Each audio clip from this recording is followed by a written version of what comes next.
Warning: some contents may be disturbing. Viewer discretion is advised.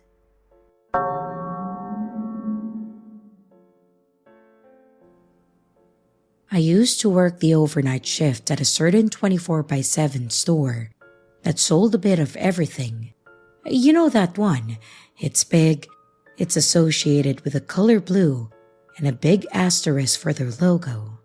You know which store I'm talking about, but if you don't, then you probably shop at the competitor with a big red circle. I think you get the picture that I'm trying to paint here. Anyways, I worked for the store on the overnight shift for a few years, and I generally hated it. The worst part about working overnights in a department store is the customers. You get some real characters coming into the store at 3 in the morning. Well, okay, that's a bit of an exaggeration. Most of the people that came in overnight were decent people, just trying to get something last minute. That said, the people that were the aforementioned characters were weird. We had a lot of people come in that were very clearly on some sort of substance, or just completely trashed out of their minds. So, with this being the norm, you gotta think that if I have a horror story, that it has to be something truly terrifying, right? Well, that thought would be correct. There was one night that definitely stands out. One customer that definitely made an impact on my memory. This actually happened during my first year working there, probably around month 9. One night, me and my new buddy Jack were working. We were stocking the shelves and making our comments about the customers when we knew that they were out of earshot. One of the customers was some guy that was on something again, because it was easy to tell. His eyes were wide, he was twitchy, and he looked paranoid about everything around him. Anyways, we watched this guy walk through the aisles like he was trying to find something. I actually paused and asked if he needed any help with anything, and he told me that he was fine in a tone that was incredibly dismissive. I just shrugged it off, and I went back to shoving items on the shelf. After a few minutes, Jack nudges me and tells me to come with him, so I do. We walk away from our stock point and into another aisle, where Jack then tells me that the guy from earlier, the paranoid guy, looked like he was following a woman that had passed by, and he wanted to make sure that we were ready just in case something happened. I mentioned that we should get a CSM involved, and he agrees, grabbing us walking and asking for a CSM to come to the section that we were staying in. We were standing off to the side and pretending to put more stuff on the shelf when we hear the woman shriek. We both turned to see what was going on, and we seriously see this guy walking away from the woman with a baby in his arms. This guy had apparently waited for the woman to not be looking at the cart and then snatched this woman's infant son out of the seat, and he was walking away nonchalant like it was his kid. He wasn't running or making a full-on getaway. He was just walking away from the woman that was screaming at him to give back her child. Obviously, the commotion caught the attention of everyone nearby, which was pretty much just employees. And since Jack and I saw what happened, we went over to block the guy from getting too far. I started telling the guy to stop and to give back the baby, and Jack kept trying to actually physically stop the guy. It was pretty clear to me that he was getting agitated. The look on his face went from calm to angered, and he started muttering something about how we were trying to take his son from him. Then, seemingly out of nowhere, he reaches his hand into his pocket, pulls out a small switchblade-looking knife, and then shoves it into Jack's arms as hard as he could. And then he continues to walk off while Jack is screaming bloody murder and the entire crowd of employees are freaking out. At this point, adrenaline kind of kicked in, and I knew that I had to do something. I pretty much threw myself onto this guy's back and started trying to choke him out as best as I could. I'm not really a strong guy or anything, but I used to watch a lot of wrestling, and while that may have been fake as hell, I learned a thing or two. So at this point, this guy has successfully stolen a child and was attempting to leave the store. He stabbed my coworker and was now being choked out by me, all in a matter of around 2 minutes. If I were to say that this was the longest 2 or so minutes of my life, it would be an understatement. Thankfully, this story does have a happier ending than some. Once my coworkers saw me trying to take the man down, they stepped in and got the child out of his arms. It took a couple of us to actually get the guy to the ground, yet another side effect of being on certain substances. We got the baby back to the lady, but obviously asked her to stick around for the police. The CSM got to the back and tended to Jack, who thankfully was alright, just in immense pain though. And once the cops got there, I had to give a statement on what happened. I explained the whole situation, and what I told them was backed up with the security camera footage. In the end, he was taken by the police, and she got her baby back, and Jack got some time off work. I was also commended for my bravery, which it wasn't really bravery. It was pure adrenaline, and me, honestly, having no idea what to do. Thankfully though, I think I chose the right option.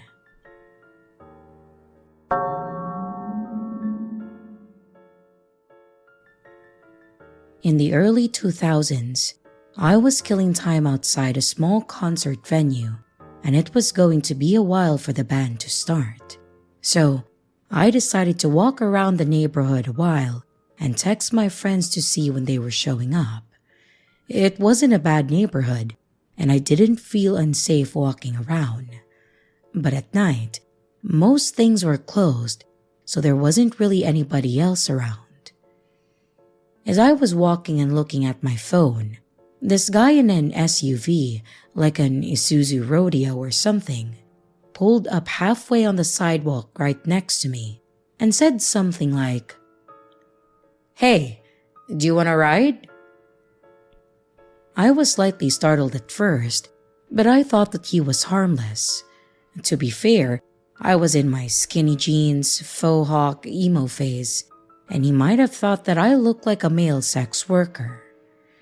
When I looked closer at him, he had his shirt off and he was all sweaty and kind of a bigger, stocky guy. He tried again in a more seductive sounding voice, saying, "Really, I don't mind giving you a ride." I was pretty creeped out by this, but I tried to be friendly. I just kept my distance and said, "Oh, thanks, but I'm good.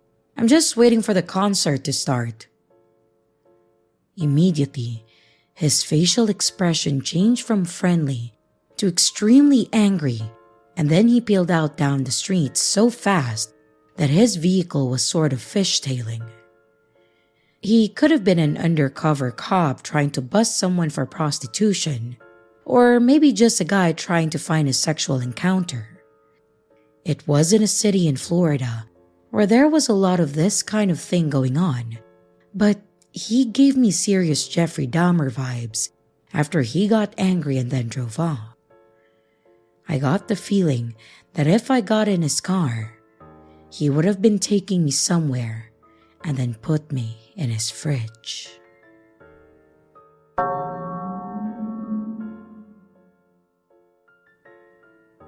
This happened several years ago when a few high school buddies of mine and I decided that we wanted to get together and do our own kind of 10-year reunion celebration.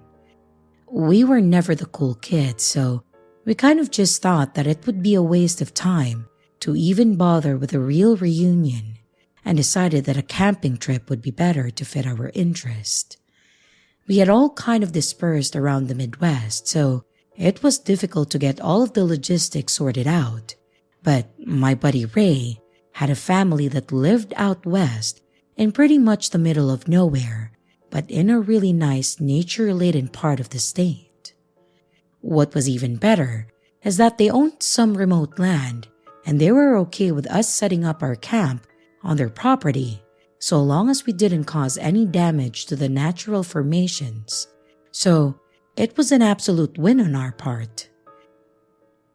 We set up the dates and times and decided that we would all go out the first weekend in May and then spend most of the week out in a really nice area, just enjoying the weather and the surrounding nature.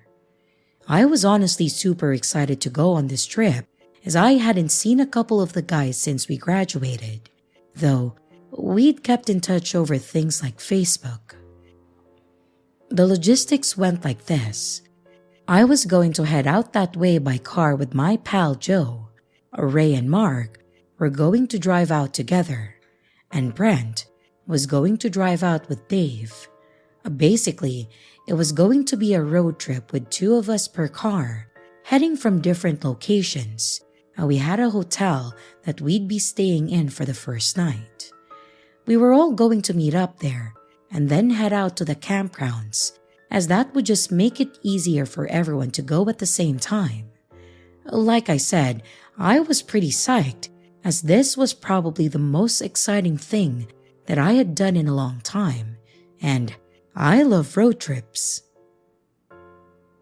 The drive there goes about as expected, fairly uneventful, with it pretty much just being a drive across parts of the Midwest, though the mountainous region was obviously gorgeous.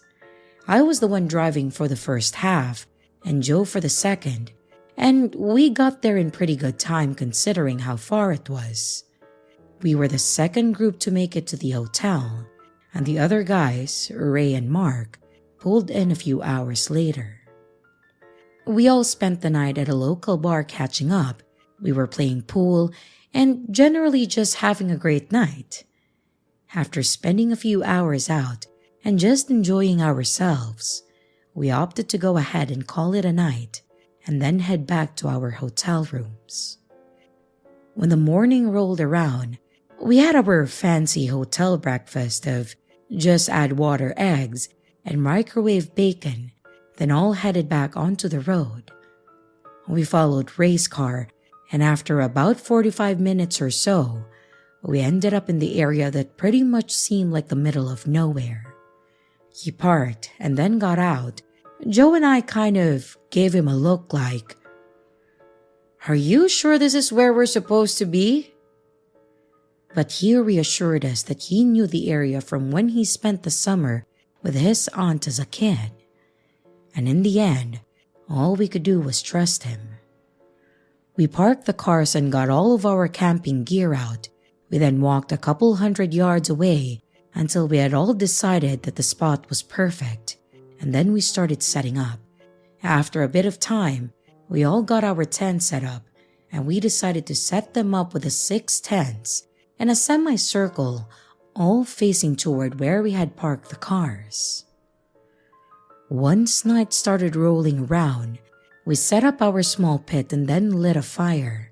Then we all just sat around it and started reminiscing about our years in high school. It was probably one of the best nights that I'd had in a long time, just sitting there with my old pals from high school, talking about the days when we were young, and then catching up on random things in our lives. What made it all the better was that the property owned by Ray's aunt was legitimately in the middle of nowhere. There were only dirt roads, there were no streetlights, and there was no cell reception. It was probably around 10 or so when Brent pointed out that there was a car driving down one of the dirt roads. We all kind of sat there and watched it pass. It was pretty far away from us, but it was the only car that we'd seen all night. Ray laughed and said that it was probably just one of the neighbors cutting through the back roads for whatever reason. He mentioned that the dirt roads over this way were used pretty much by the people that knew his aunt and people that were running illegal goods, mostly because the cops never came this way. Dave asked about what kind of illegal goods, and as nonchalantly as he could be, Ray just says, "Oh, drugs for the cartel." Obviously, we were all a bit shaken by that. He didn't tell us that we were going to be sleeping on a cartel trail. He tells us that it's fine and that we didn't have to worry.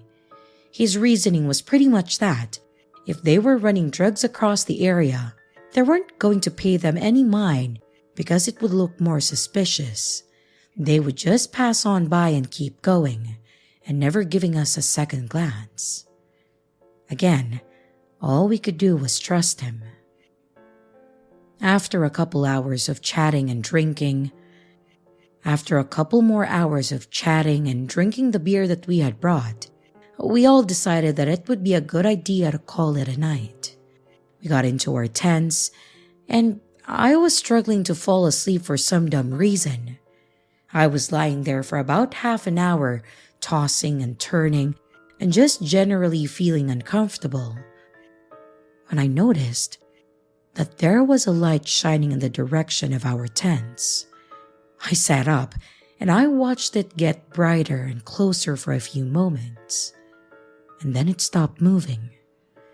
Within a few moments, the silence of the small forest was interrupted with the sound of a gunshot and a man yelling for all of us to get out of our tents. Inside, I was freaking out, obviously thinking something about the cartel coming to rob us or murder us for being on their turf.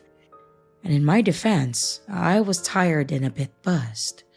He started shouting again that if we didn't get out of our tents, he was going to have to get us out, and that he had plenty of zip cuffs to make it happen. Which was more than enough for me to get my ass up and open the door to the tent.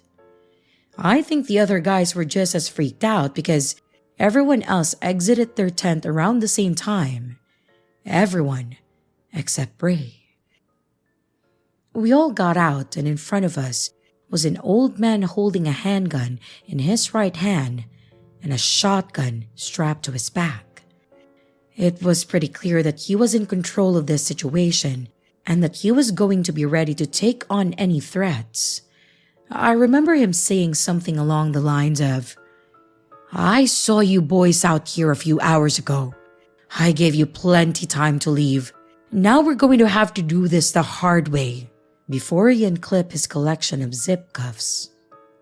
All of us were in a mild panic, but apparently I was the only one that thought that we should say something. I said, "Wait, sir, we know who owns this land. We're not here to cause any trouble or anything. If we need to leave, we can find a new place to set up camp or go back to a hotel or something." He paused for a moment and then looked over at me. He then asked me how we knew the owner, and I tried to tell him that she was a family member of one of us, but he was still in his tent. At first, he looked like he didn't believe me, but after I pointed to the only closed tent and said that he was in there, he motioned for me to open the tent and said, "Don't do anything stupid. You move wrong at all, and they'll be burying you out here." This statement made me all but piss my pants, but I moved over to the tent with my hands up, and I then slowly unzipped it. I tried to wake Ray up by saying, "Ray, get up! There's a crazy dude with a gun out here." Of course, he had more to drink than I did, and he was less than responsive. I whisper-shouted it again, and after a few seconds, he finally opened his eyes. I told him that we needed him outside immediately because we were all about to die. He slowly and groggily sits up, then stands to get out of the tent. And after a few seconds of taking in the scenes, he half-drunkenly says, "Oh, Mr. Carls, what are you doing out here?" the look on the old man's face changed completely. He went from murderous intent to looking like he just saw his own grandson for the first time. He quickly holstered his gun and then stepped forward to give Ray a hug. After the tensions were a bit more settled and we were done having our panic attacks, we learned who this man was. Ray told us that Mr. Carls was his aunt's next door neighbor and had been for as long as they lived there, and apparently, the last time they'd seen each other, Ray was around 12.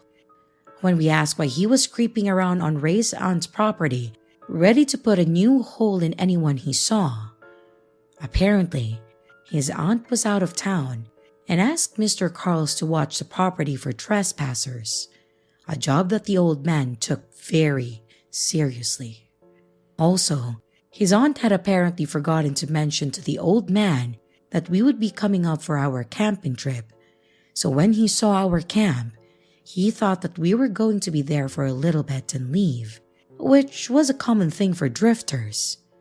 But when he saw that we were still there, he apparently strapped up and decided that he was going to take us all into the sheriff's department himself, hence the zip cuffs. In the end, we stayed the full week and enjoyed time together. Mr. Carls even came out to have a beer with us a couple times, and he also brought us some food that his wife has made for us. Not exactly the norm for camping cuisine, but it was quite nice. I will say that, as much as I really did enjoy this trip and hanging out with some old friends of mine, having a gunshot right outside of my tent and then pointed at my face because an old man thought that we were trespassers has made it to where I really don't think that I want to go camping again.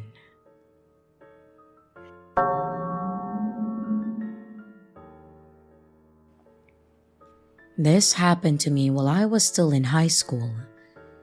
I lived in a fairly nice neighborhood. There were hardly any police around unless Mr. Jefferson on the corner called about a noise disturbance. There was a younger couple that lived across the street from him, and they always had parties for any event and almost every weekend, and he hated it. Otherwise, the neighborhood was peaceful and everyone got along. I was one of the younger boys in the neighborhood that would rake leaves, shovel the snow, walk dogs, and I got paid for it too. I was 16 and made my own money, and I was able to do whatever I wanted with it. I also had started house sitting for a few of our close neighbors too, and those were some of my favorite times. I would go over to their house, and if they had animals, I would feed them, let them out to play with them, and just chill around. And most of them had snacks and drinks that they said I was also welcome to. I had 2 older brothers, so I didn't normally get to watch what I wanted on TV, so I would just enjoy a soda and watch something for a few hours before I left for the day. One summer, our neighbors 2 houses down were going to be going out of state for 2 weeks to see their daughter in college, and they asked if I could watch their house. They said that they would pay me $100, so I was in. I could ditch my friends a few hours early each day and make some easy money. They had some pretty simple requests. They had a dog, so I would feed and give her water, then let her out the back and clean up after her. They also asked me to get their mail and to flush the toilet if I don't use it. Otherwise, it would drain or something, and then it would mess up with the pipes. Then, of course, just clean up after myself if I made any mess, but otherwise, I had free reign of their home. I had walked their dog, Penny, plenty of times in the past, so I knew her well. She was part lab and very kind and playful. She had a dog bed in their back office, so when I would come in, I would just holler for her and she would come running up to me.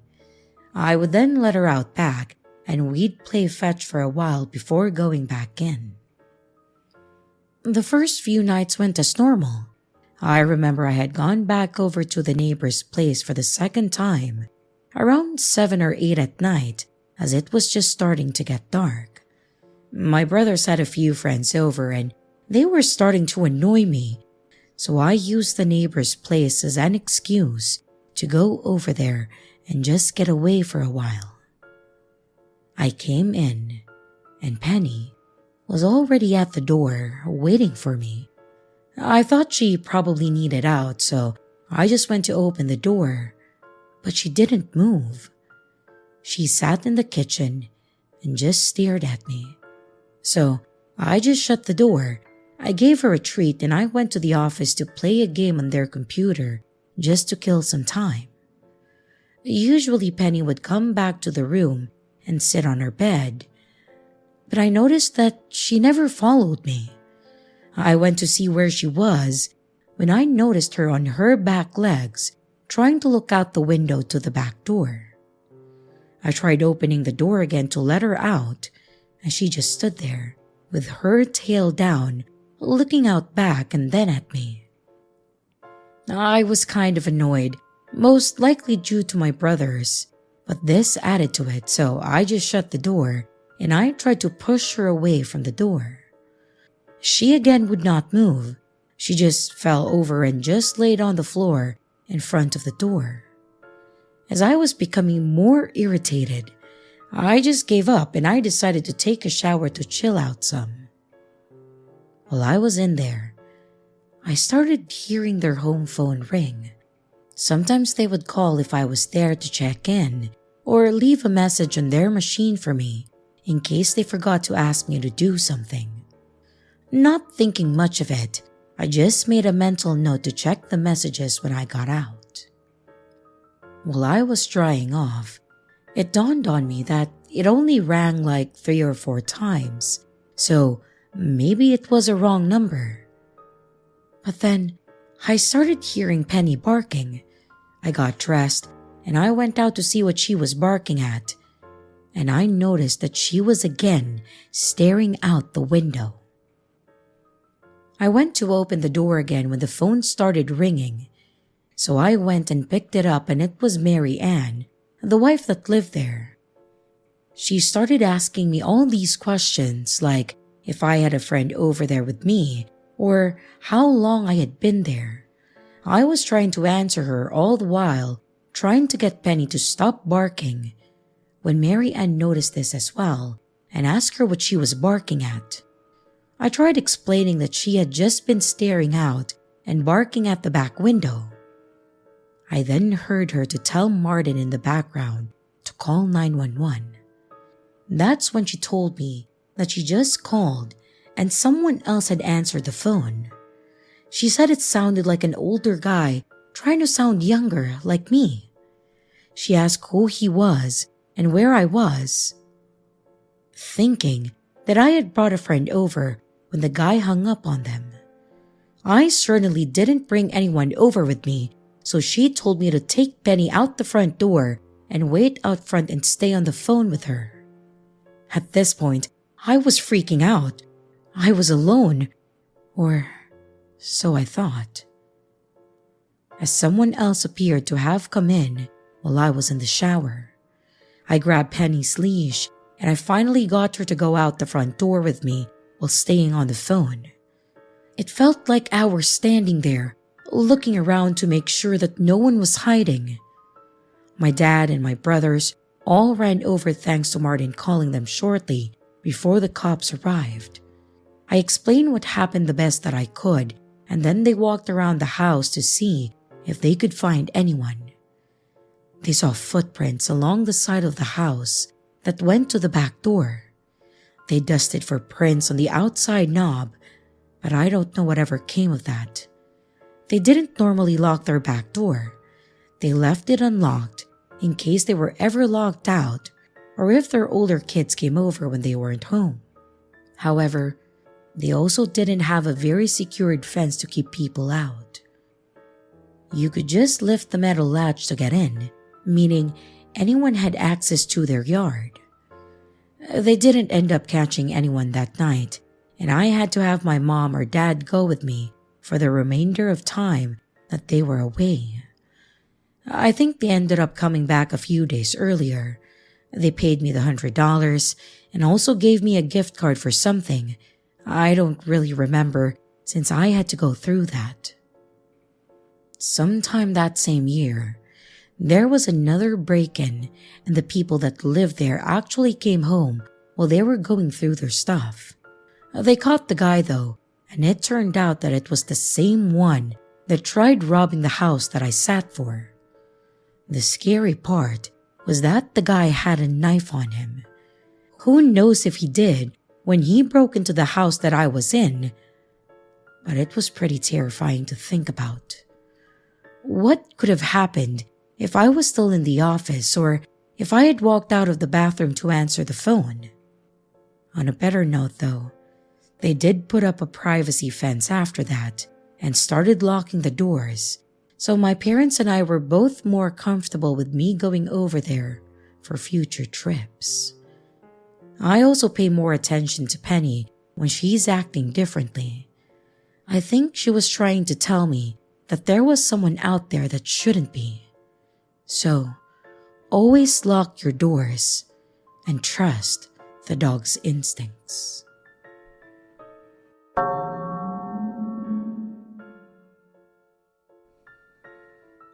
This happened before Christmas of 2019, when I, a female, was 26, and it sticks with me to this day. I've thought about sharing this many times before, but I was never sure if it was scary enough, so I guess you have to decide that. My then boyfriend, now husband, and I decided to meet for dinner at a Christmas market here in Switzerland. He would pick up our dog from doggy daycare, and I would get there after work. Some things that are good to know: at that point, we'd had our dog for about a year now. He's called Bean. He's a medium-sized dog, and before he came to Switzerland, he was a street dog in Italy. He was about 2.5 years old at that time, and he loved and still loves to get all the attention that he can get. Also, Christmas markets are incredibly busy here, especially after work. People will meet there with their friends to eat dinner and drink mulled wine. When we got to this Christmas market, we realized that it was way busy to walk through with a dog, so I sent my boyfriend off to get my favorite street food. And I waited at the edge of the market with Bean. Bean likes to greet everyone who looks at him, and by that point, I had gotten used to talking with the strangers because my dog wanted to meet them. So I wasn't too concerned at first when a dude came up to me. Full transparency, I don't remember word for word what he said. I'm not even sure what language this happened in. But I do remember that Bean happily greeted this guy. He was trying to stand up against him and also licking his hands. The guy asked for his name and what breed he is, and I told him that Bean is a pincher mix. That's when the situation started to turn. This man insisted that he must be a Basenji, and that how could I say that he's a pincher? All of a sudden, he switched. There was no better word to explain it. He grabbed Bean's leash and said, "I'll go now," and just tried to walk off with my dog. Thankfully, I had a firm grip on his leash. I was incredibly confused and flustered and just stammered that he can't take my dog. He got increasingly more angry with every second that I didn't let go of the leash. I loudly told him to leave me alone, and Bean started to bark at the man. I have never seen Bean this angry and scared at the same time, and thankfully, the man let go of the leash and slipped into the crowd. I was left standing there, a dumbfounded mess with a mess of a dog. Bean was barking and shaking, so I knelt down to calm him. I was holding him and I was talking to him. My boyfriend was still somewhere in the crowd waiting for our food. And after a while, a woman walked up to me and told me not to put my heel to the floor, as she'd just seen someone put a firecracker there. I don't know the name for this type of firecracker. They were small, like 1/4 of an inch, and usually thrown at the floor to make a little boom sound on impact. Someone had put them under the heel of my shoe, so it would explode when I put my heel down to get up. Now, I don't know what's worse. Was it the same guy that tried to steal Bean, or was it someone else who saw a distressed dog and thought, "Wow, let's scare that dog a bit more"? I think the worst thing for me was that apart from that woman who warned me, no one helped me when I was harassed by a weird guy, even though I loudly told him to go away. There were other people standing very close just watching. Bean was the one who scared off the guy in the end. Thankfully, the events of that evening had no lasting impact on Bean. He still loves to greet strangers. I still remember it, and I don't think that I will ever forget.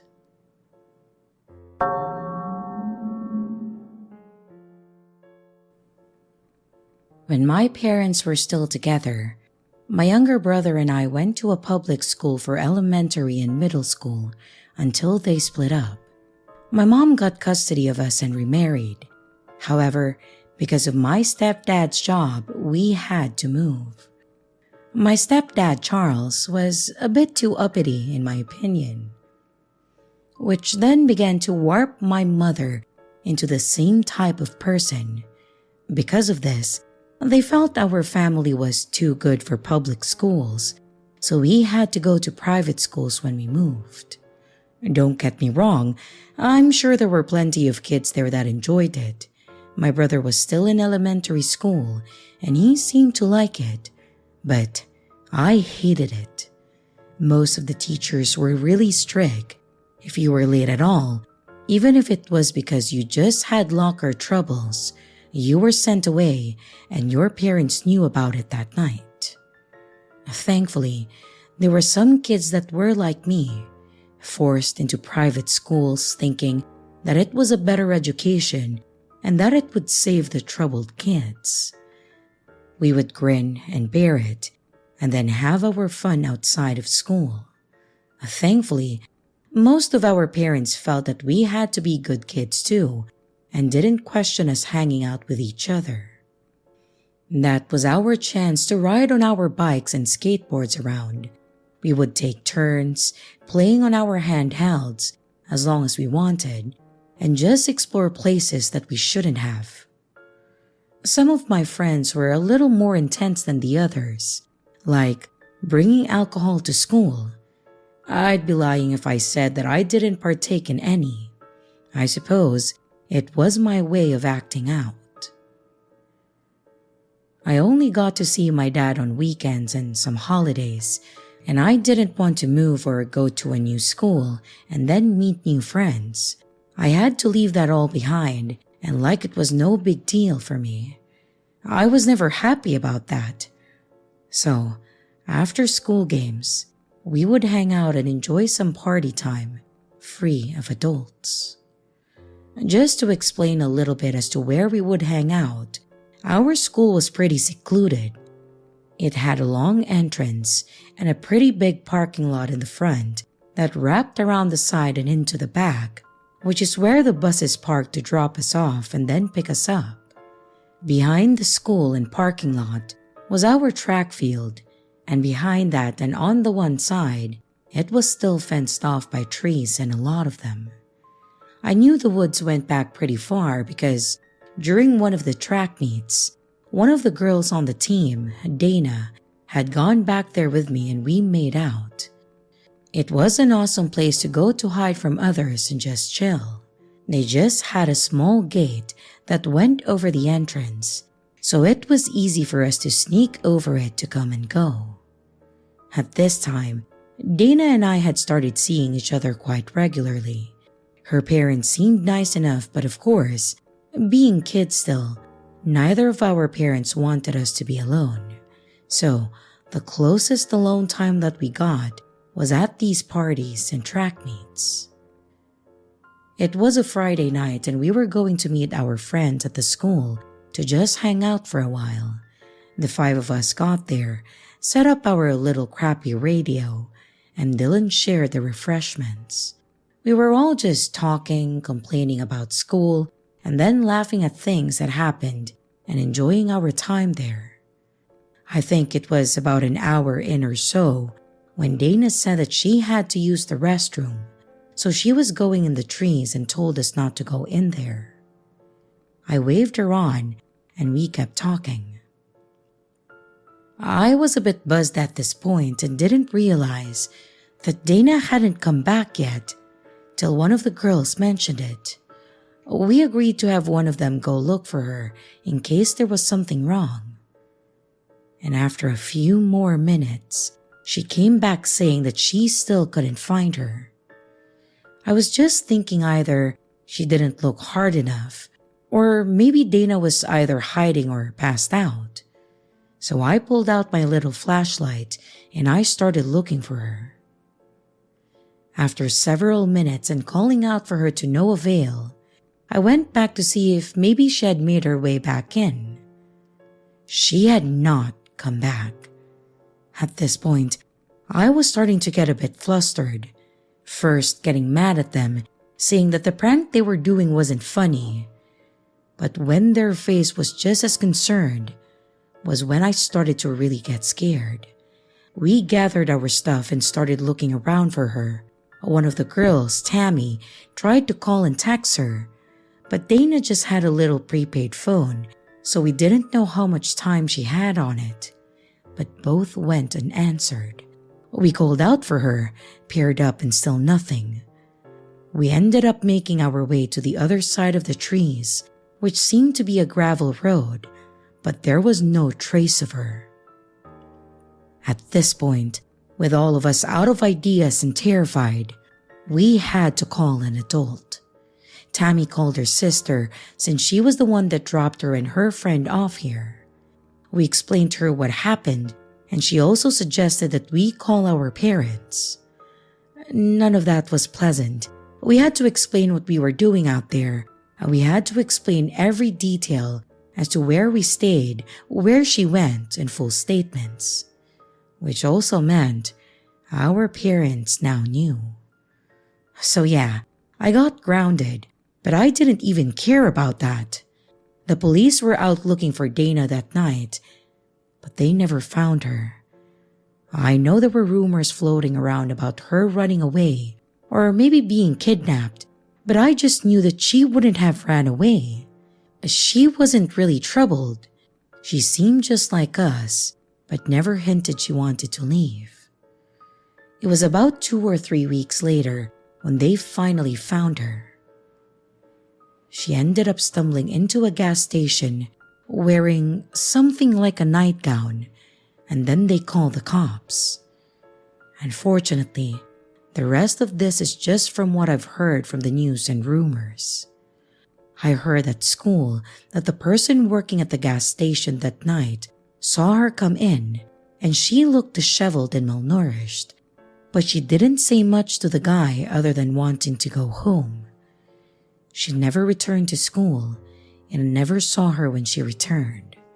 I asked my parents if they would take me to see her, and they were hesitant at first, but surprisingly, my mom said that she would ask if she could have company.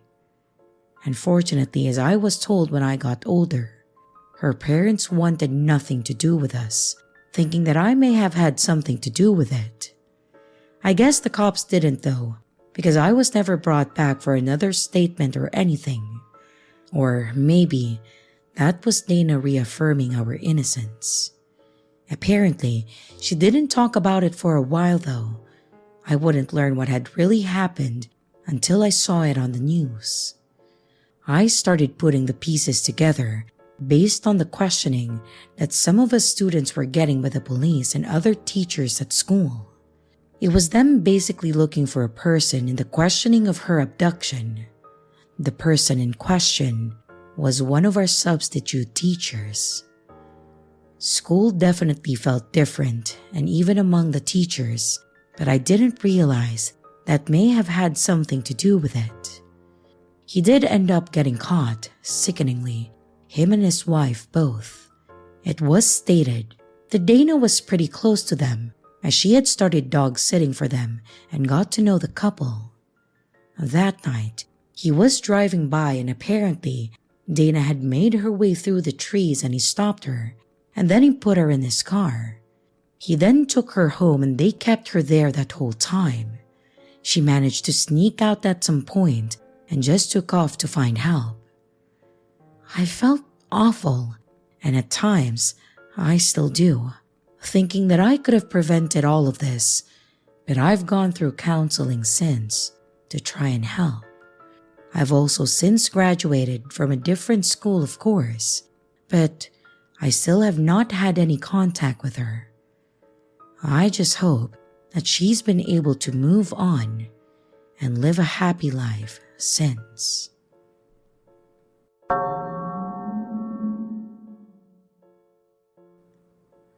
Easter isn't a religious holiday for my family.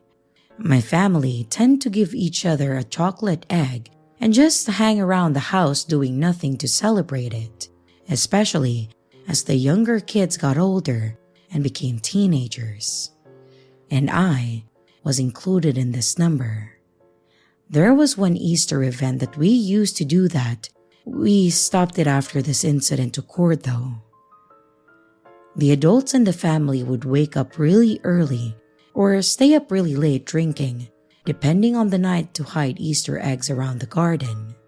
We'd all get tiny baskets to carry and stash our eggs in. My family would go all out. We would invite cousins or friends over to take part in the event, and I absolutely loved it. There would be tiny eggs, big eggs, and it was the envy of all the local kids. I also need to add that I don't have a small backyard by any means.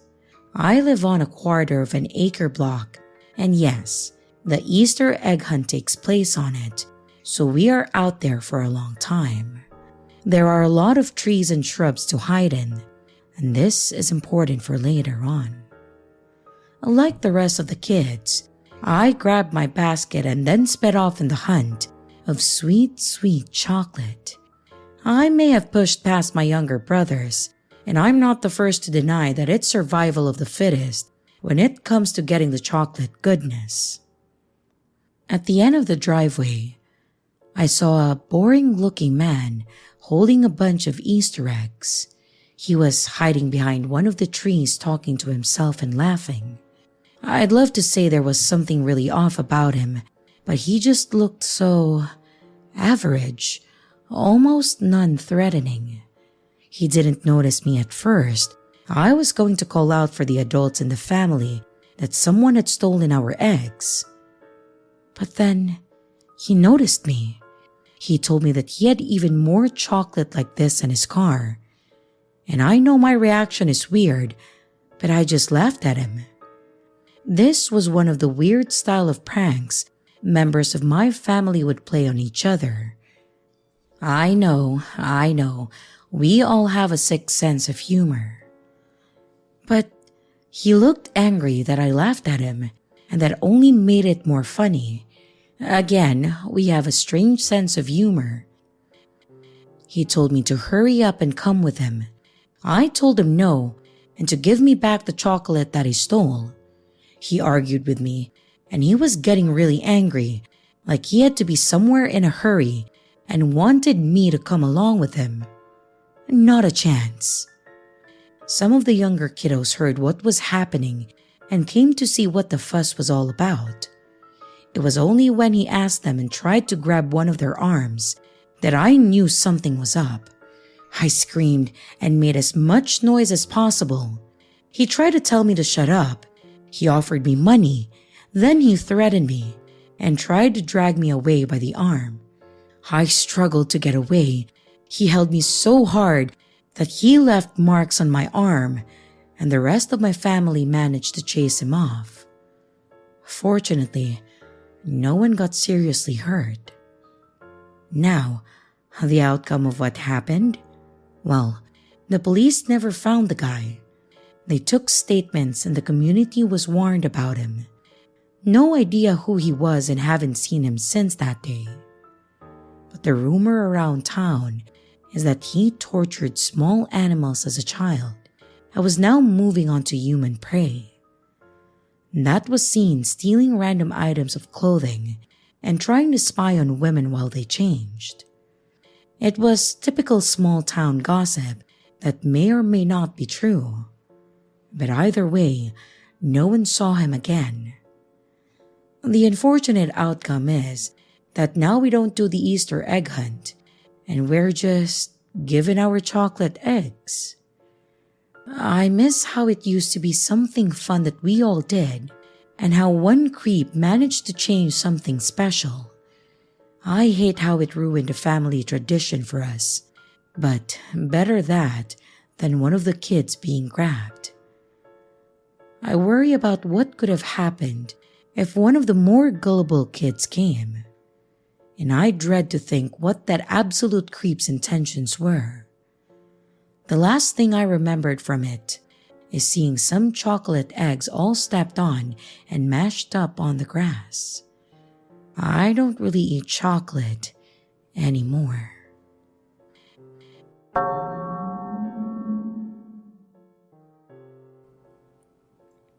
Back in high school, there was this guy that tended to keep to himself. I'll call him Jeff. Jeff was a loner type. He talked to a few of the goths and a few people from the football team, but it was typically in passing or during lunch. I never saw them around each other long term, so I'm not sure how close any of them were. But I think that it was mutual to a lot of us though, that there was something off about him.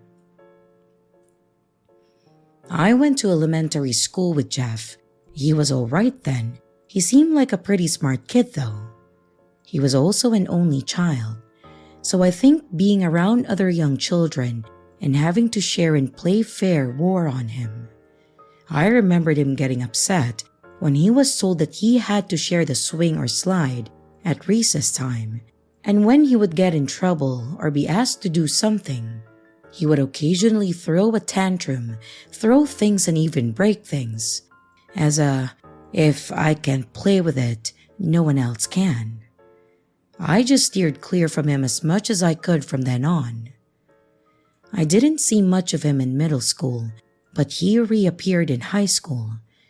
I know his parents had split up and he was staying with his mom. But there were rumors that his dad killed himself when they split up, and that's why he only lives with his mom.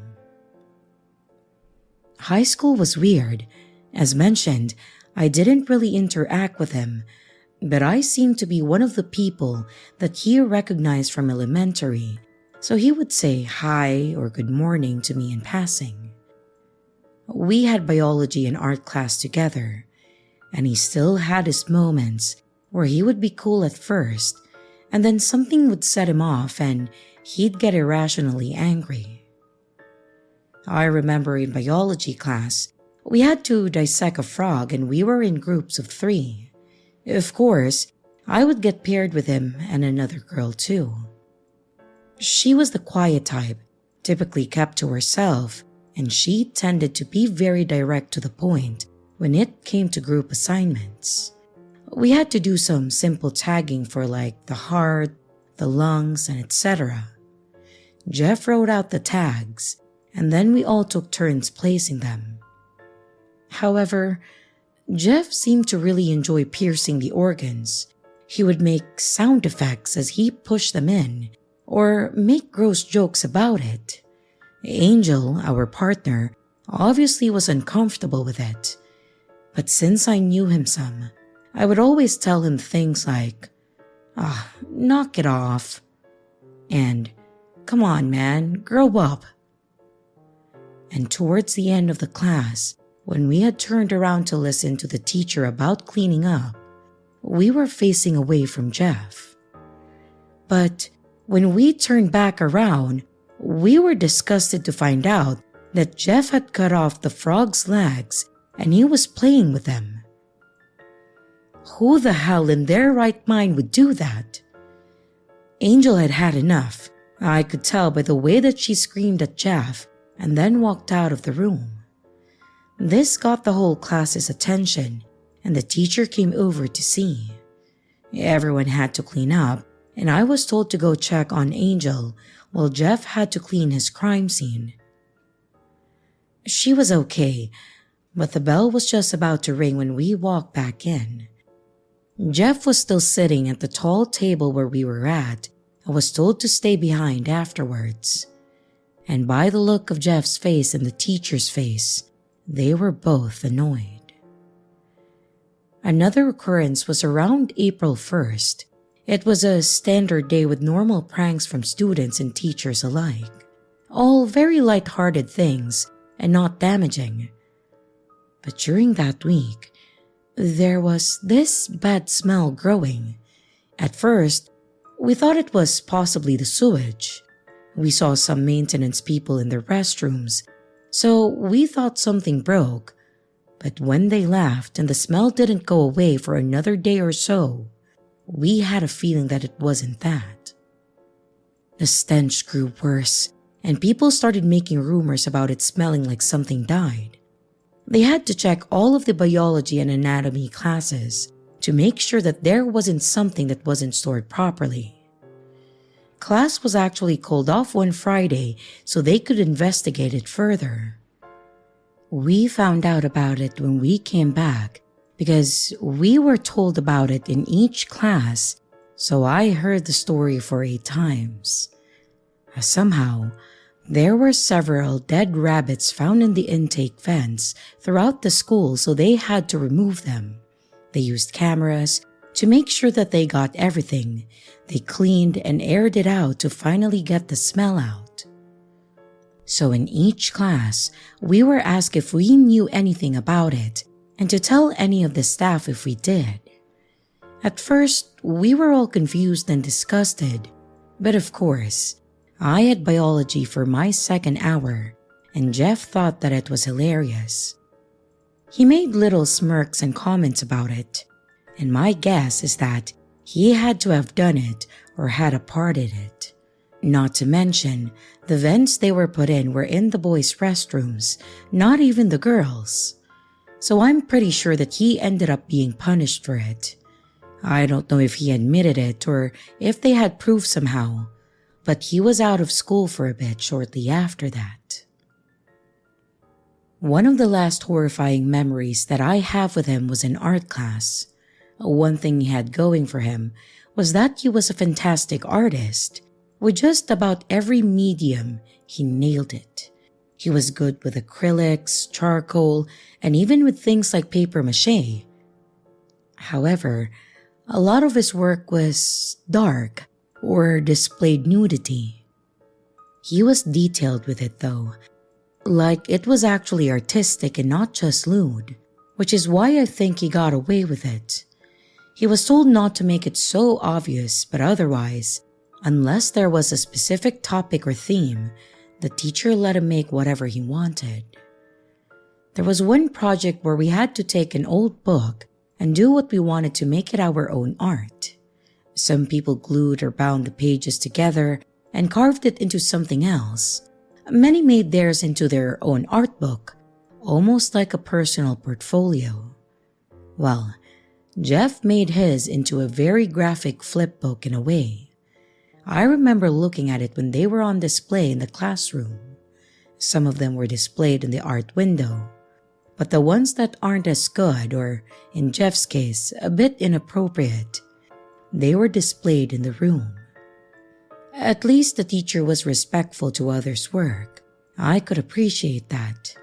Anyways, doing this from memory here, his book started with painted black pages, and it seemed to zoom out of a child's eye to the front profile of the child holding a gun and crying. It then showed the gun firing, but it wasn't a bullet. It exploded into a bunch of psychedelic-looking stuff. The next pages were filled with a lot of color, optical illusions, little cartoon characters, and a smiling naked woman surrounded by flowers.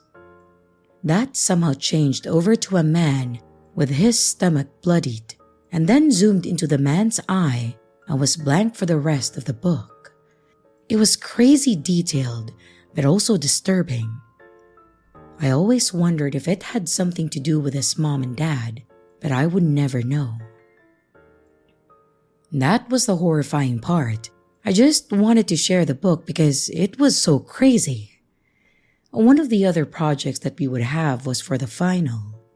We had to create something that combined at least 4 mediums or styles that we learned. We had about 2 to 3 weeks to do it. The first few days while everyone worked, Jeff just sat there with a blank paper and pencils. Usually he was quick to work in art, so to see him sitting there empty with nothing, even scribbles, was kind of odd.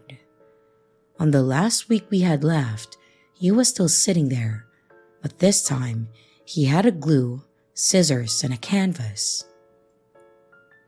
The teacher had asked him if he needed any help or inspiration, and he didn't take his eyes off the table and just said no. I sat across from him, so I looked over occasionally and I saw that he had grabbed the scissors. I started getting a bad feeling about this. I got up to pretend to go get paint since it was close to the door, and I stopped to talk to someone else that was standing nearby. That's when someone screamed and we all looked over.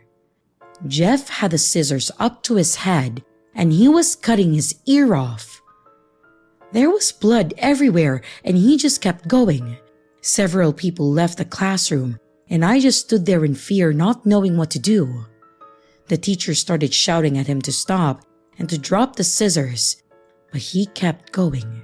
We had a security guard at the school that rushed in and basically had to fight to get the scissors away from him.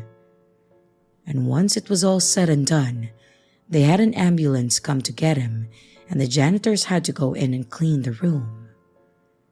However, as he was escorted out, he kept laughing and shouting. That was going to be his whole art project, his ear. He was obviously gone for the remainder of the year, and I haven't seen him since. I don't know what happened to him, but I hope that he got help. He seemed smart and very artistic, but he definitely needed help.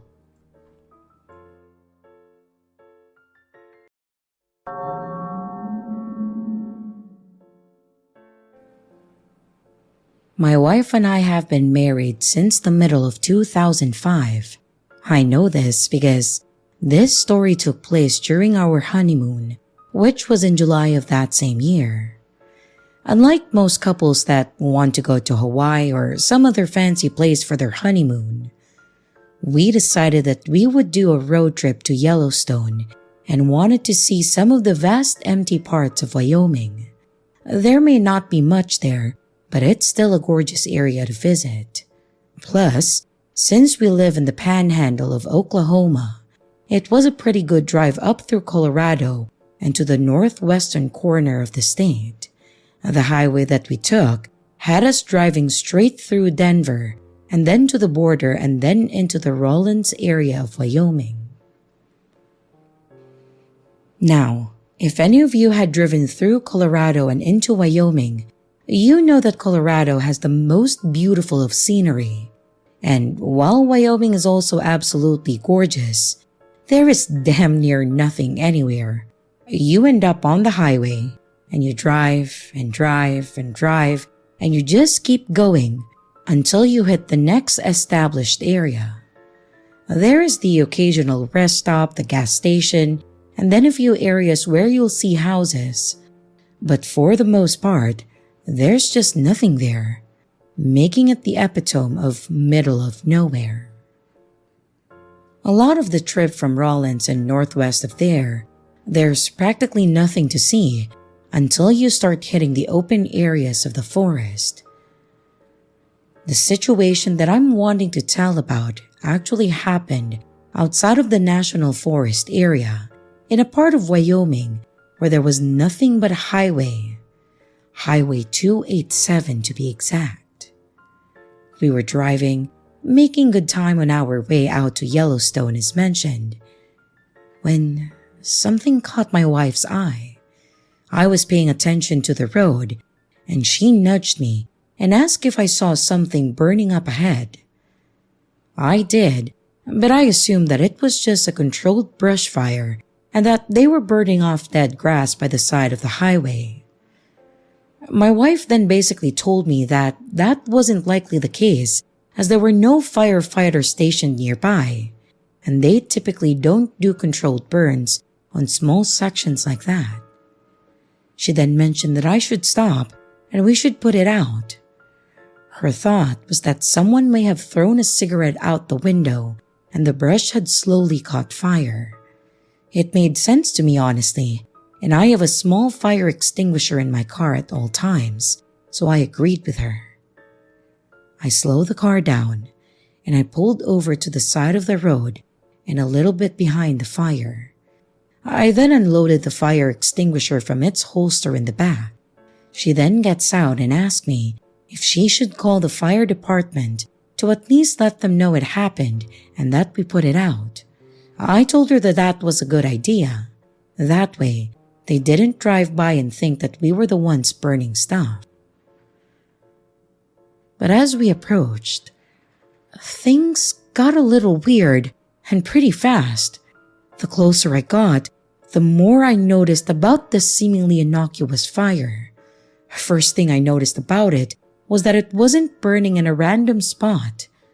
The fire was built. I could see the area where it was lit and had been cut out, and that there was no grass around the ring of rocks that the person had put together. Whoever put this small pit together knew what they were doing. And the second thing I noticed was that the fire wasn't just burning sticks. It looked like there was something else in the little fire pit. I pulled the ring and all that, and I swept the fire out. And once I was sure that things were no longer burning, I walked up to the pile of debris, and I was 100% right. Whoever started this little fire, they weren't just burning sticks, but what they were burning makes this a million times more confusing, and honestly, just as creepy. As I was sifting through the burned items, I noticed that a lot of what was in the fire was soft and fluffy, and I figured out that there were several stuffed animals that were in the burn pile. I remember there being a teddy bear, a small horse, and just several stuffed animals that would have made any child's collection. Under all the stuffed animals, there was a small pile of what appeared to be a little girl's clothing, and I mean all kinds of clothing. This fire was built by someone out there to burn a small collection of children's items, and honestly, that was probably the freakiest thing that I have ever encountered out on the road. We obviously called 911 and we let them know about what we found. My thought process on that was that it could be evidence in a case, and that they likely needed to process what was in the pile just in case. On top of that, I didn't want them coming to find us if they found it later and investigated it.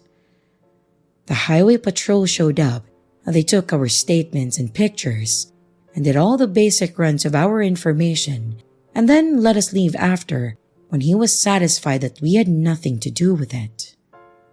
Obviously, I had no idea what all of that was, and I don't want to know, like at all. I can say that I have never seen anything like that again in any fires along the road or anything. But yeah, so that happened, and it's something that kind of haunts my nightmares at this point.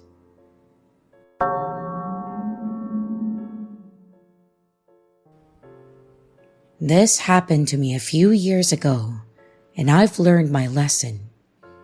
Me and a group of friends from school decided to take a spring break trip since we were graduating and we wanted to do something wild for a change.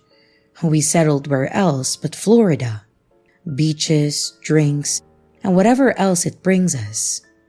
We set up our plans, wait a grueling week or so for it to come, and finally head out. We got there and the hotel was great. There was a bar in the hotel, but what would be the fun in that, right? So we headed out, grabbed some pizza, and scouted out the area for nearby bars and other interesting places. We found a bar which we decided to stop in, and the looks are deceiving. It was a lot smaller inside than it looked. There was a short bar on one side, a few old rickety booths, and a long table along the side with bar stools and those little touch-screen games. There were more older people in there, but we were tired and we just wanted to have a good time for our first night. There were a few women who looked about our age playing pool, so we thought that we would give it a shot. Me and two of my friends grabbed drinks and we headed over to the girls. They allowed us to stay and we played a few rounds with them. It was a lot of fun, but apparently we were too loud for them, so after giving us multiple warnings, we decided to leave. It was already late, so we split from there, and I unfortunately didn't get any of their phone numbers. But at least I had 3 more days to try. The next night was fun, but the third night was where things got weird. We found a VR game cafe and we hung out there for a while. We had lunch, then decided that we would get a couple packs of beer and a cooler and then head out to the beach. It was normal. We found a spot and one of my friends rented a surfboard and decided that he would try it out. This idiot has never surfed in his life, so it was more fun for us to watch him fall over every time. There was also a group of people playing beach volleyball, so after a few beers, I decided that I was okay with making a fool out of myself too. I joined for a while, and then we stopped to get something to eat and more drinks, since what we had wouldn't last. One of the girls offered to have us go back to her condo to continue the partying, and of course, we were not passing that up.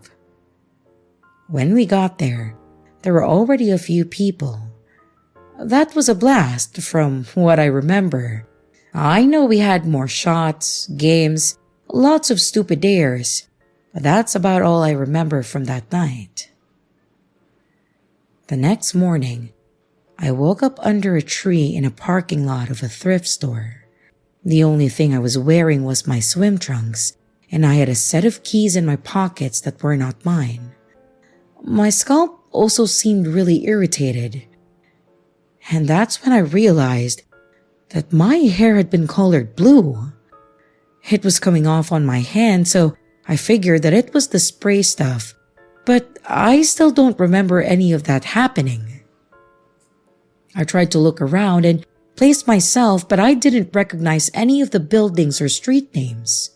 It doesn't help that I'm not from Florida either. So yes, I was a little concerned. The thrift store wasn't open, it seemed, so I walked across the street to a gas station to see if they could help me, or at least tell me where the hell I was. The lady at the register really looked annoyed, like she must be used to this kind of thing, honestly, but she was nicer than I expected. She actually told me the hotel I was at was about 6 or 7 miles from where we were, so thankfully, I was in the same state and not too far. I didn't have any money or my cell phone on me, so I couldn't call a friend, nor could I pay for anything, so I was about to be screwed. The cashier was hesitant about letting me use the store's phone, but she finally let me. I tried calling my friend, but they didn't answer, so I had no choice but to start walking. It gave me some time to try and remember what happened, but I legit don't remember anything after the shots and my friend trying to jump over the concrete wall in the back. My head was starting to hurt and I was getting tired and thirsty, so I tried my luck at hitchhiking. I can't say I blame anyone for not stopping for me. Some guy in trunks and a sloppy blue dyed hair, but someone finally did. It was an older lady in some beat-up pickup. I told her the best that I could where I was heading. She kinda reminded me of my grandma, and it was hard to explain that I got blackout drunk and I didn't know where I was.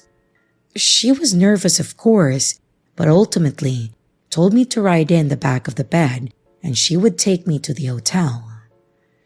I got there, and thankfully the front desk lady remembered me. Somehow, she got me back into my room since I didn't have my key or ID. None of my friends were there. I was just hoping that they did not end up in the same position as myself. I took a shower, I got dressed, and I'm not gonna lie, I just crashed. I was exhausted, and my head was still killing me. I did, however, wake up to my friends throwing a bottle of water at me. Apparently, they made it as far as the lobby, passed out on the couches, and were told to either leave or go to their rooms if they were staying there. They then got up and went looking for me while I made my way back here. Unfortunately, the shower didn't get all the blue dye out, and they said that they don't remember me ever doing that, nor did they have any clue whose keys I had. None of us drove or rented a car, and our house keys were in our suitcases. We kinda kicked back the last night to recover and try to remember what the hell happened, but we still can't. To make it even weirder, as we were checking out, the guy at the front desk said that there was a note left for me, which, shockingly, was my ID wrapped in a Burger King receipt that was 2 months old with a lipstick print on it. He was able to match the name on the ID to me since the room was in my name. So, overall, I lost a night that I can't remember, lost my wallet, and gained a set of keys that I still have because it's now a reminder that I will never do something so dumb again.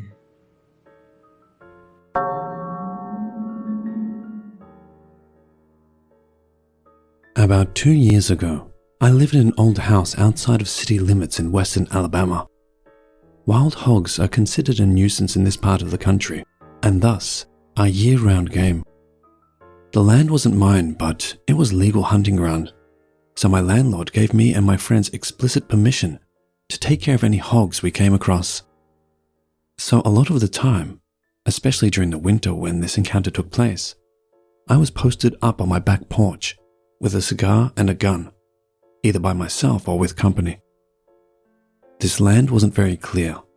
In fact, we only had about 20 feet from the porch to the tree line. Then it would go down a hill and the brush would get thicker. So our hunting was just being quiet and looking for the beady eyes of hogs in the foliage when we heard rustling. So, all that being said, one night during my porch sitting, I heard some rustling. I started scanning the woods for this hog, and eventually did come across a set of white, beady eyes. They weren't a hog's though, because these were eye level with me. As my eyes continued to adjust, the rest of the creature started coming into view. It was tall, thin, and had long, spindly arms and legs. Its entire body was completely black. I couldn't make out any other facial features besides the eyes. But what I could make out was that this thing was actually a good ways down the hill. So the fact that it was still eye level with me meant that it was likely around 10 feet tall. It started up the hill, moving towards me. I had this feeling in my gut that my .45 caliber bullets probably weren't going to do much here. So I slowly collected my things and headed back into the house. It didn't make any sound as it moved, other than the slight crunch of leaves. As it climbed the hill, it somewhat stopped at the tree line. It then turned and walked along the edge of it. It bobbed and lurched a bit as it walked, kind of how some large birds bob their heads as they move. That was the most terrified I had been in a long while. But this wasn't the only encounter. My hunting buddies and I all saw it several times, walking through the trees a good bit away from the house, sometimes turning to look at us. My roommate, that moved in later that same year, once walked outside and saw it right up against the porch, looking right down at her. It never tried to attack anyone, or even acted aggressively, so we eventually stopped being as scared, though still very cautious, and started calling him Big Boy. I've told a couple other friends about this. One of them said the description and behavior matched something called a California Dark Watcher. I did my research, and as much as this creature matches up, this was on the opposite end of the continent. I'm still not 100% sure what it was that I saw, but I'm 100% sure I saw it. Multiple people did. Update. Just spoke to my old roommate that saw it close up. She said that it was more eerie than downright scary. It looked at her like it was curious, tilting its head to the side like a dog when you're holding something at once. My hunting buddies and I all saw it from 30 to 50 feet away, but she ended up being closer than all of us. She confirmed no features other than eyes, but it had sunken in spaces on the face where there would be features. I understand her not taking a picture. I wouldn't take a picture of a bear if it was 10 feet from me, let alone this thing.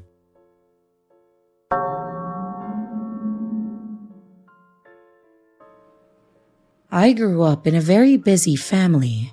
Both of my parents worked a lot and were hardly home, meaning time together was few and far in between. We spent a lot of time with babysitters and relatives, and when we did on the rare occasion have a family vacation, it wasn't all that special. It was typically a hotel with a pool that me and my siblings would play in, and maybe one of my parents while the other one was working in the room. I bring this up because my now wife, girlfriend at that time, had a completely different family. They always had time together, including weekly dinners, get-togethers, and also vacations. They started inviting me on vacation with them, and it was always a blast. Resorts, staying at their condo in South Carolina, all kinds of memories. One thing that my wife loved to do was go camping with her father. She said they usually went to the same campground, but always went as far back as they could, and then deeper into the woods, so that way there were less people around to bother them. They also liked doing this so they could go fishing without anyone else disturbing the waters. I had never camped in my life, and the closest thing to fishing that I had done was those little toy fishing games you see at the state fair. So when they asked me to join them, I didn't hesitate. My wife and I went and got supplies for myself, some new stuff for her, and a fancy blue tent for ourselves. We made our way to the campground right outside a little city in Wisconsin, and then we met her dad in the parking lot. We then followed him towards the back of the grounds, parked, and then started grabbing our gear to walk through the trees and bushes. When we got through it though, I knew it had to be the perfect spot to camp. I could just barely make out our vehicles, but you could hardly even hear the other cars driving by. Because of the walk to get there, you also had plenty of time to hear someone approaching. So, we set up our tents, got our fire pit ready, and then started getting our fishing gear in order. I embarrassingly needed help with mine, but thankfully my wife, Jen, helped me. Well, Mike teased me, but all in all, it was fun though. Once we finished, we walked a little further down by the water and started fishing. It went pretty well. I had some troubles, but nothing that stopped me or held me back from doing it more. We started our fire, made a small dinner, and then just relaxed. It was a great first night camping in my opinion. It wasn't until we went to bed that the problems started occurring. I had a lot of trouble falling asleep. I couldn't get comfortable. I got too hot, and every little sound I heard made me sit up and look around. I know it made no sense and I was being unreasonable, but I suppose, with it being my first time, I wasn't used to not sleeping on a mattress behind a locked door. All the while, I was impressed as to how deep in sleep Jen and my snoring father-in-law was. Thankfully, I finally fell asleep, but I was awoken by another sound sometime later. I rolled over to hold my wife when I noticed that she wasn't in the tent. Thinking maybe she was going to relieve herself, I just waited for her to return. I remember checking my watch, and the time was around 2 in the morning. I lay there, and I managed to fall asleep and again woke up to noises. However, my wife still hadn't returned. I looked at my watch and it was now a little past 4. As I started to put my watch back down and unzip my sleeping bag, the tent started to be opened and in came my wife. She was tired and not all coherent. I asked her if she was okay, and her only response was, tired. And she slipped back into her sleeping bag and was right back out. I didn't give it much attention after that, and I just worked on falling back asleep. The next morning, I was groggy, but I was ready to get the day started and enjoy this time we had. We would be out here for 2 more nights, so I wanted to do all that I could while we were there. We made a quick breakfast, went to a nearby hiking trail for several hours, and then we went swimming. From there, we took showers in the rooms that they had set up nearby, and then headed back to our spot to fish some more.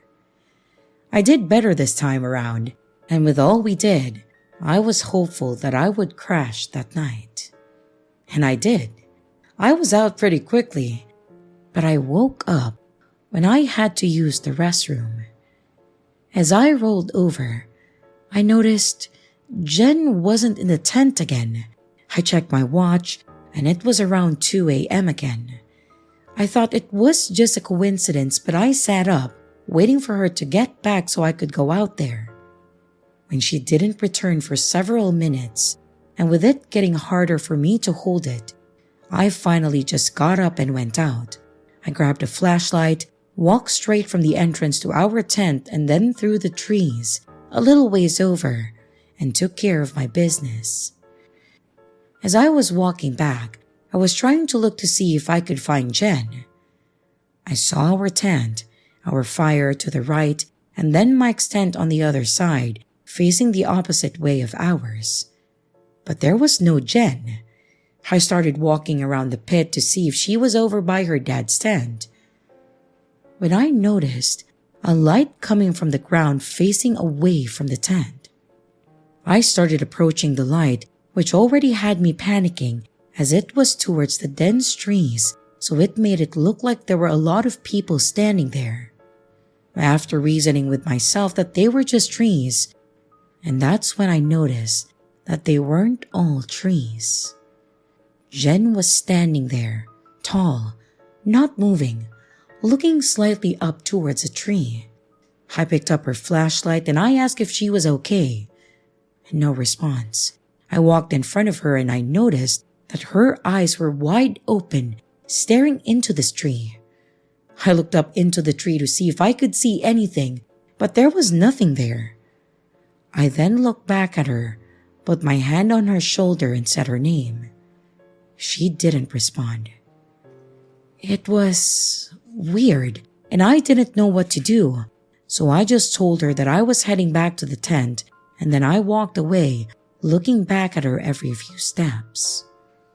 She never moved, never said anything, and her stare didn't break. I went back to the tent and I fell asleep. I didn't know how long it had been at first, but I woke up to her coming back in. I checked the time and again, it was 4 a.m. I asked her again if she was okay, since she had been out there for a few hours. And again, the only response that I got was tired, and then she fell asleep. I just sat there staring at her for a few seconds before I finally fell asleep. The next morning, I asked her how she slept. She said she actually felt exhausted, like she didn't hardly sleep, and then joked how mine and her dad's snoring kept her up. So, I mentioned her being up for about 2 hours staring at a tree. She thought I was joking at first, but then I explained more how she did this that night before and again this last night and how I found her. She did not recall any of this. She said she never left to go to the bathroom. She wasn't looking at a tree or anything, but I was adamant that she did. She just shrugged it off, saying maybe she sleptwalked. I agreed, since she didn't remember this, but she doesn't sleepwalk too. I've never seen her do so in our apartment. But not wanting to dwell on it, we enjoyed our last day there, doing stuff around the campsite, and then visiting a few places that Mike wanted to go to. Night came, and I readied myself for bed. This time, though, I would try to stay up to catch Jen leaving the tent. We went to bed. I laid in bed for a bit, and after she fell asleep, I pulled out my book that I had brought to read. It did help for a bit, but I couldn't hold my eyes open much longer, and I just started drifting off. However, I woke up to hear the tent being zipped up. I looked at the clock and it was 1:58 a.m. I got out. I watched her as she walked through those trees again, no shoes on, and holding just the flashlight. When she got to that same tree, she dropped the flashlight and just stared up at it. So I again approached her, saw the blank look at her face staring up at this tree, and I walked all around this tree to see if I could see anything at all. There was nothing there. I shined the flashlight in her face, and she didn't even flinch or blink. And finally, I grabbed her by both shoulders, gently shook her, calling her name, and like some creepy-ass movie, she slowly looked down at me and said, "It's waiting," and slowly looked back up at this tree. I let go of her shoulders. I looked back up at the tree one more time and I just saw the branches move. I could not see a damn thing, but that was enough to make me run back to the tent. I know, call me whatever you want for leaving my wife there, but I felt that something obviously preferred her presence over mine. I definitely couldn't sleep after that, so I just stayed awake. I was waiting to see her return, and like clockwork, she came back at 4:17 a.m. and went right to sleep. It apparently showed the next morning that I didn't sleep well, and as we were packing up, I walked around that tree one more time to see if there was anything there, and there was nothing. The only thing slightly off seemed to be the gap between some of the branches, kind of like when something big goes through a bush and leaves a gap. Something had definitely been in that tree, but I saw nothing. I just told them that I had trouble sleeping and didn't bring it up till after we got home. We didn't have smartphones at that time, so I couldn't really take pictures or a video, but she believed me for some reason. She still didn't remember any of this, but I sure hell did. What's even weirder is that we have gone camping since at other places with no incident. I was reminded of this because Mike is retiring, and he was planning a trip out to the same campsite. With a kid of our own now, we're thinking about going with him. But if she does this again, or my kid does, I'm sleeping in my car.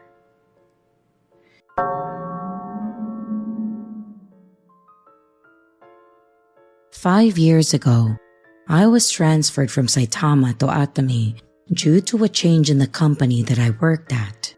Well, due to the change in management, the workload was massive and we were severely understaffed. So, after the first week of work in my new city, one of my coworkers decided that we should all go out and get drinks to celebrate surviving our first week. We had a good time drinking and complaining about the new changes to the company, and at around 1 a.m., we had all decided to go our separate ways. Most ended up going to the train station, but the pub we were at was near to my apartment complex, so I decided to walk home on my own instead. I bid everyone farewell before walking in the opposite direction towards my home. However, given that I was new to the area, I think I made a wrong turn because I ended up under the F tunnel instead of above it where I should have been going. Seeing no stairs on this side, I decided to check the other side to see if there were any so that I could get back on track. But as I walked through the tunnel, I noticed one of the lights flickering. I paid it no mind, just assuming that the bulb had gone bad, and I continued walking. But just as I walked under it, each and every light in the tunnel began to flicker violently before going out. Well, almost all the lights. I did have a faint light coming from behind me. Turning around, I saw that only a single light was on, illuminating the tunnel. And what was underneath it was some clothing in a pile. After a second, my eyes began to adjust to the darkness, seeing that it wasn't just clothing, but it was a woman, or at least half of her. The bottom half of this woman was completely missing, and only a pool of blood where her bottom half should be. I screamed, and as I did, it seemed as though I alerted the corpse to my presence. The woman, she looked up at me, eyes hollow. "Help me," she cried, but I was in shock. Fearing for my life, I began to back away. Seeing this, the woman began clawing forward. Her fingertips were unnaturally long, and she dragged her torso towards me while yelling angrily, "Help me! Help me!" I turned around and I ran, hearing her fingernails clamoring against the pavement as the corpse gave chase. I could hear the tapping of her nails growing closer and closer, but I could see the end of the tunnel in sight, and just as I was about to reach it, something grabbed my foot. Looking back, the woman had grabbed my foot and was trying to drag me back into the darkness of the tunnel while continuing to sob, "Help me." Without a second thought, I kicked off my shoe, freeing me from her grasp, and scrambled into the light before getting up and running.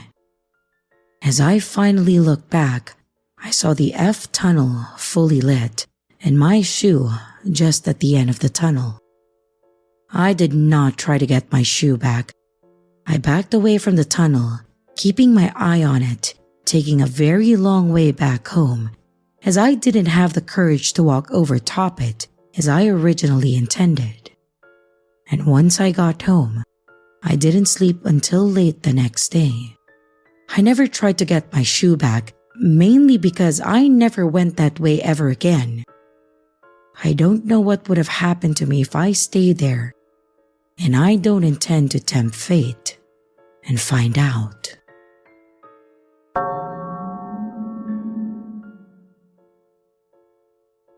My house has been in my family for decades.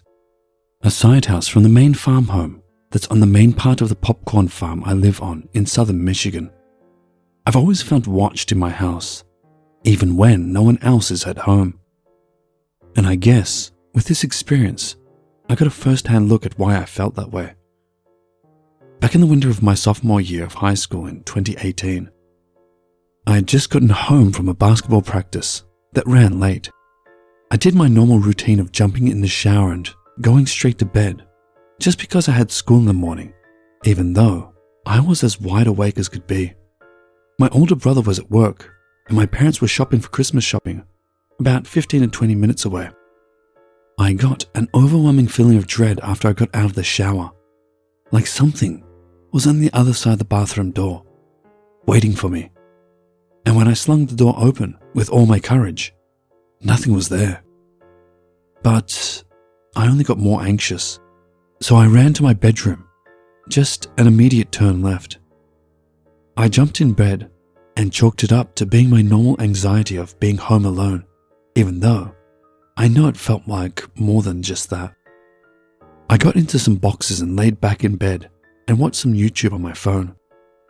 Something from my favorite storytime animator to lighten my mood and relax me until my parents or brother got home, whichever came first. Relieved, I heard someone walking into the bathroom quickly, like my dad seems to always do when they're gone for a minute. Just happy someone was home, I leaned back in relief.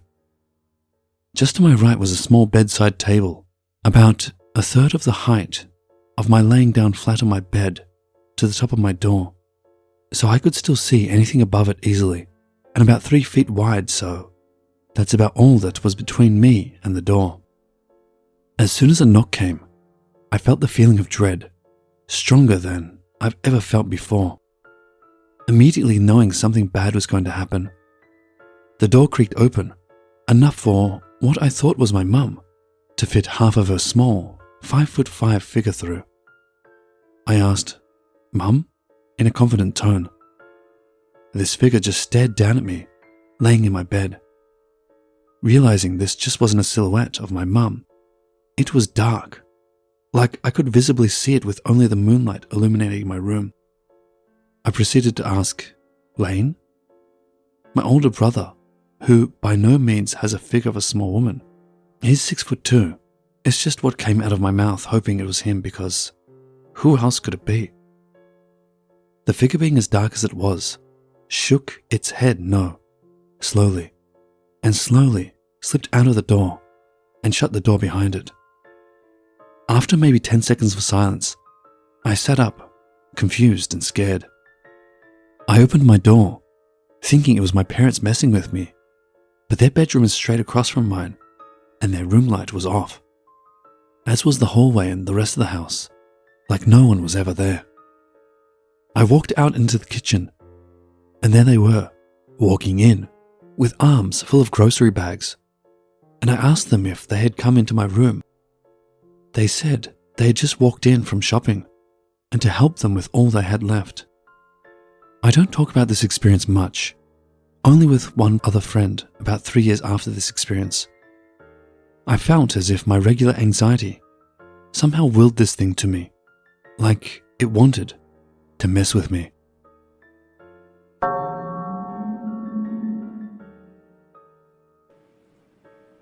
So I, a 22-year-old male, decided to stay in a Motel 6 for one night in the southern New Hampshire area.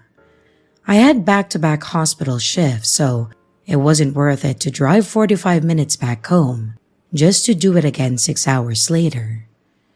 I checked in around 11:15 p.m. and I went to my room. Of course, the door refused to open and the key ended up snapping in half, probably because it was 10 degrees outside. So I had to go back to the office to change rooms and get a new card. My new room actually did open. It was pretty clean overall, and I didn't see any major issues with it. I try to get some sleep, but I wake up at about 4 a.m. to people arguing somewhere in the hotel. I genuinely didn't think that it was possible to be so unbelievably loud between two people. And this argument went on for what seemed like forever until they finally shut the fuck up. However, about 15 minutes later, I hear someone trying to force their way into my room. I had both locked and latched the door. Yet, the door somehow was cracked open and the latch was definitely about to give out. It would have opened fully if I didn't say, "Get the fuck out!" And between the cracks, I just saw a dark figure in maybe a hoodie or jacket. Now, the instant that I said that, the door closed and the person seemingly left. Now, I would have opened the door and confronted them, but I did not have my gun on with me at that time. I genuinely have no idea what could have happened if I was fully asleep and I didn't hear them open the door. It was my first and last time ever staying at a Motel 6. And for the love of God, no matter how much money you're saving by staying at a Motel 6, please, please, please, just stay at a regular hotel. I promise you, it's worth it.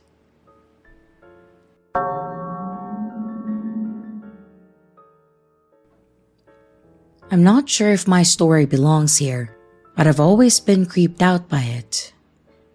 I, a female, was 25 at that time. This was 2018, and I lived with my boyfriend in our hometown. It's a small city that's relatively poor, and it also has some drug problems, as there's not much to do. My boyfriend, now husband, was at his friend's house. It was a Saturday night, and he said that he would be home around 9. He was about 2 towns over, a 20-minute drive. At that time, we lived in a duplex split upstairs and downstairs. It used to be a big house converted into a duplex. My cousin actually rented the downstairs apartment, and she was kind of loud, so I knew when she was and wasn't home. And she wasn't home this night.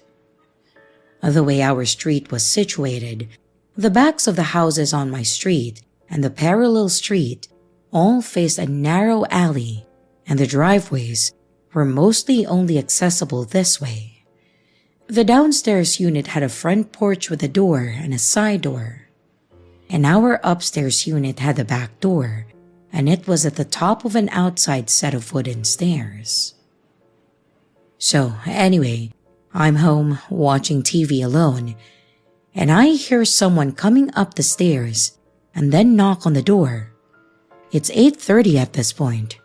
It wouldn't be that unusual for my boyfriend to be home early. Maybe they got bored playing video games, or maybe he just felt like leaving.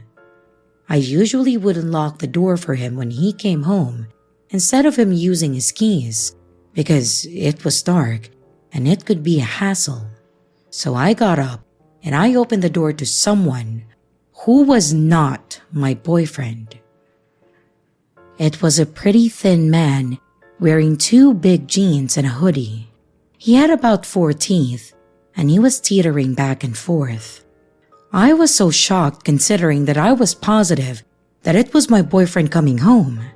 The guy at the door then asked me, "Can I use your phone?" Behind him, down the stairs and in the alley, I see a big SUV Ford Explorer type of vehicle just idling there with someone in the driver's seat. I panic and I just say, hold on." And I then shut and lock the door.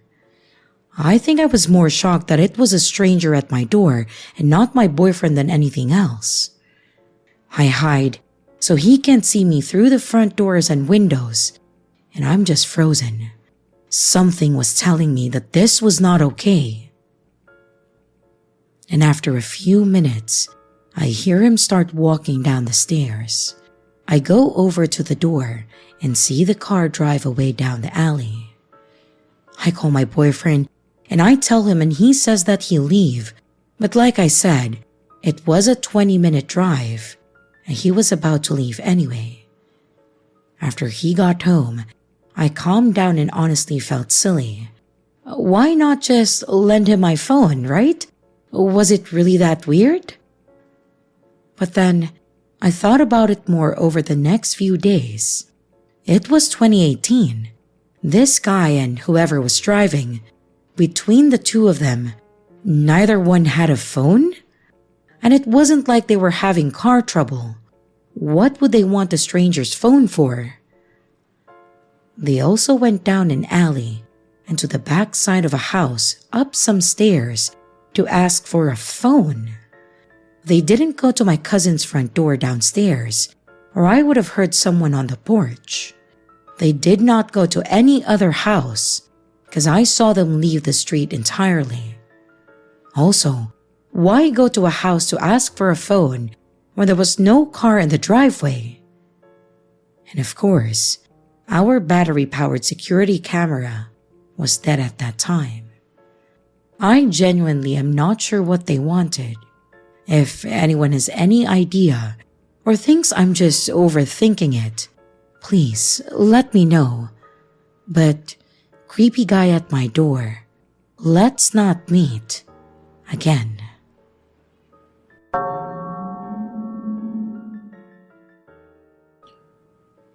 Hello everyone. I need some advice on what to do in this rather strange situation.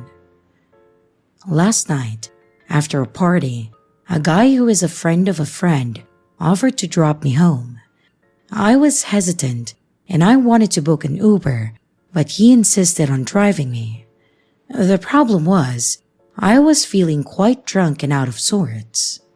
When we got to the parking lot, he sat in the car with me, turned off the lights, and he said that he would wait for a few minutes since he was feeling a little high too. I got scared and I said that I would go out and wait, but he convinced me not to and even discouraged me from booking an Uber. Things took a weird turn when he started driving in the wrong direction, assuming that I was too intoxicated to notice. But I wasn't, and I asked him to take the correct turns. He kept taking detours and turning off the GPS, but I managed to use my phone to navigate and then get us back on track. During the ride, he started praising me excessively, talking about how other girls in his life weren't good, but that I was different. He seemed to be pushing me into something more, even though I have a long-distance boyfriend. It really made me feel uncomfortable, and I insisted that he take me straight home. After reaching home, I realized that he left his ID card in my bag. Now, I want to return it to him, but given the weird behavior during the ride, I'm not sure how to do it safely. I don't want to meet him alone again, and the common friend has moved to another state. Has anyone been in a similar situation, or has any advice on how I can safely return his ID card without putting myself in an uncomfortable or risky position? Update. About the ID, I did drop it off at a friend's place and ask him to take it from there. He seemed to have realized, but he wants not to talk about it. He asked me to hang out again, and I mentioned that he got a little too drunk that night. I told him the location of his ID, and I then blocked his number. However, I don't want to be a part of any drama, so I was not super rude as I initially thought that I will be. I politely told him that this made me feel uncomfortable and that I don't want to be friends anymore, and then I blocked him.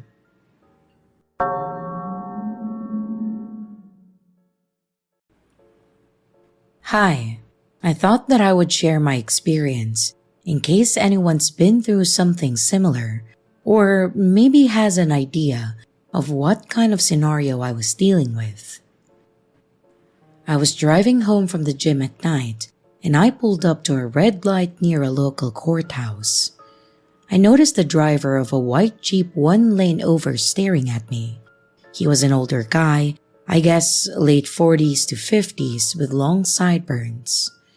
I'm a 31-year-old male though, so without additional context, I have no idea if this matters. I turned and looked at him and he started pointing towards me or towards my left. At first, I thought he wanted to cut in front of me when the light turned green again, which is strange because there was no one coming behind us, so he could have just waited for me to go, but I guess someone else might pull up. I pointed to my left to confirm that that's what he wanted, and I even opened my window a tiny bit because he just kept pointing, so I wanted to ask him what was up. Well, he didn't open his window. The light turned green and he changed lanes to drive behind me. It feels likely that he was trying to tell me to pull over earlier. I kept driving and changed lanes because he was tailgating me and he followed me immediately. Eventually, he switched lanes, but he was driving so erratically and he kept putting his left turn signal on but not turning left at several lights, for example. He also slowed down to maintain the same pace as me a few times. Eventually, I turned before my actual home route just to throw him off. He kept going, but when I looped around to actually head home, I saw him at the light waiting to turn left on the road towards my house. I didn't stop. I had to keep driving. I'm not sure what his intentions were, but that was strange and unnerving, to say the least.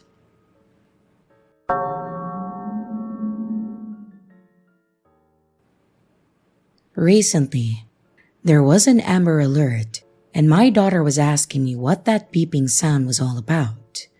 For those who don't know, an Amber Alert goes out when a child is reported missing. If you receive notifications, you know what I'm talking about. The alert will sometimes give information like the victim's appearance, as well as the perpetrator, the location of the abduction, the make and the model of the vehicle. My phone started beeping one evening while I was helping my daughter clean her room. It was an Amber Alert. She asked about it, and I gave her a small rundown, and that was that. However, it triggered a childhood memory that I have, where I believe with all of my heart that I was almost kidnapped when I was a kid. To be clear, this isn't a memory that was laying dormant in my subconscious, and this random Amber Alert and talk with my kid caused it to resurface in my mind. This incident is something that I've pondered and thought about off and on for years now. I'm 41 years old and male, by the way. It's just been a while since I've considered the factors and the details of that experience, and this recent Amber Alert and talk with my daughter really caused me to pause and reflect on that incident. And here I am. As a parent, you worry about these things, and you do all you can to protect your children, especially when you personally experience something truly scary like this. This occurrence happened when I was just a young kid. My guess is around 7 or 8. I can't be sure, but I think that's a safe estimate based on the fact that much of those early childhood memories aren't there anymore. I do remember my kindergarten experience, which I would have been 5 to 6, and also later grades. So this incident must have happened sometime after or around the ages of 7 to 8.